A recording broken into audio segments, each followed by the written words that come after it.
জমি বিবাদের জেরে হাতাহাতি হাসনাবাদ বিএলআরও অফিসে দুই মহিলা সহ 3 জন গুরুতর আহত। উত্তেজনা ছড়ায় হাসনাবাদ বিএলআরও অফিসে। জানা যায়, আমলানি গ্রাম পঞ্চায়েতের অন্তর্গত তকিপুরের বাসিন্দা রাজেশ দাসের জমি সংক্রান্ত ব্যাপারে সুরাহা করতে হাসনাবাদ সমষ্টি ভূমি সংস্কার আধিকারিকের কাছে দ্বারস্থ হয়। সেই মতন বিএলআরও অফিসার গত 5 তারিখে বাদী বিবাদী দুই পক্ষকে অফিসে হাজির হতে নির্দেশ দেয়, কিন্তু বিবাদী পক্ষ সেদিন হাজির হয়নি। এরপর রাজেশ দাস জানতে পারে এই জমি 15 দিনের মধ্যে অন্য নামে রেকর্ড হয়ে গেছে।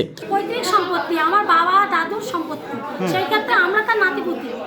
দীর্ঘদিন ধরে আমরা এই অফিসে আসছি, আমরা কোনো সুহারা পাচ্ছি না, যার কারণে আজকে বিএলআর এর তরফ থেকে আজ আমাদের ডেট দেওয়া হয়েছে।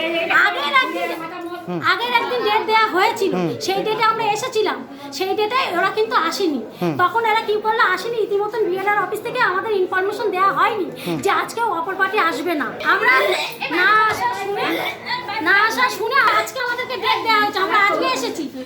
এমন সময় ওদের যেসব সাজানো লোক এনেছে, তার মধ্যে এসে আমাকে, আমার বোনকে, আমার ভাইয়ের বউকে মারধর চালু করেছে। কাদের সাজানো লোক? কাদের সাজানো লোক? ওই যে সুতিরাটি যারা থাকে তাদের লোক। সুতিরাটি কারা তারা? ওই যে লালমোহন দাস।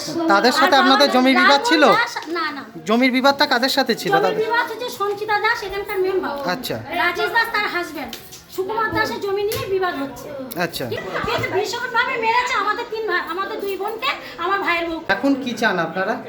আমরা চাই যে ইন্সপেকশনটা হলো না, তার এগেনস্টে যে মেডিকেল সার্টিফিকেট জমা দিয়ে গেছে, যে 15টা দিন টাইম নিয়ে আমার বিরোধী পক্ষ, সেই বিরোধী পক্ষ যে যার নামে মেডিকেল সার্টিফিকেট আছে তাকে ডাকা হোক। সে এখানে হাজিরও আছে, সে আমার বাড়িতেও গিয়েছিল যে ভাইপো আমি এখনো বেঁচে আছি, আমি আর যে ভেলোরে আমি যাই, আমি বেঁচে আছি। হ্যাঁ, মার খেয়েছে যে ও হচ্ছে আমার দিদি।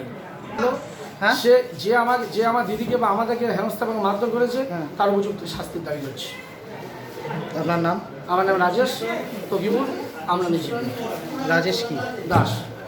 এই ঘটনার বিস্তারিত জানতে এদিন সোমবার রাজেশ দাস সহ তার দিদিরা হাসনাবাদ সমষ্টি ভূমি সংস্কার আধিকারিকের অফিসে আসে, কিন্তু ভূমি দপ্তর অফিস থেকে তাদেরকে বের করে দেওয়া হয় এবং মহিলাদের মারধর করা হয়। দুই মহিলা সহ 3 জন গুরুতর জখম হয়। যে ওরা টাইমটা নিয়েছিল আমাদের কাছ থেকে, যে স্যার আমাদের টাইম দেন, আমরা এসে যাব, ভেলোর যাব। তার জন্য মেডিকেলটা মেডিকেল প্রেসক্রিপশনটা সাবমিট করেছিলাম, আমরা সেই জন্য আমরা এনকোয়ারিটা পিছিয়ে দিয়েছিলাম। কিন্তু ওনারা যেটা বলছেন, ওদের তো রীতিমতো আমার এখানে এসেছিলেন, ওনাকে পরামর্শ দিলাম যে উকিল বাবুর সাথে কথা হয়েছে, উনি বললেন যে ঠিক আছে, আমরা তাহলে একটা পিটিশন দিয়ে দেবো, যাদের নামে রেকর্ড হয়েছে তাদেরকে এক্সট্রা পার্টি করে আমরা শুনানি করবো, কিন্তু সেই সুযোগটা আমাদের দেয়নি। Bureau report, PB news. Annapurna medical hall, chemist and druggist. এখানে সকল প্রকার ওষুধ পাওয়া যায়। নবাবহাট মোড়, পূর্ব বর্ধমান। যোগাযোগ করুন 6295528655 অথবা 7602347696।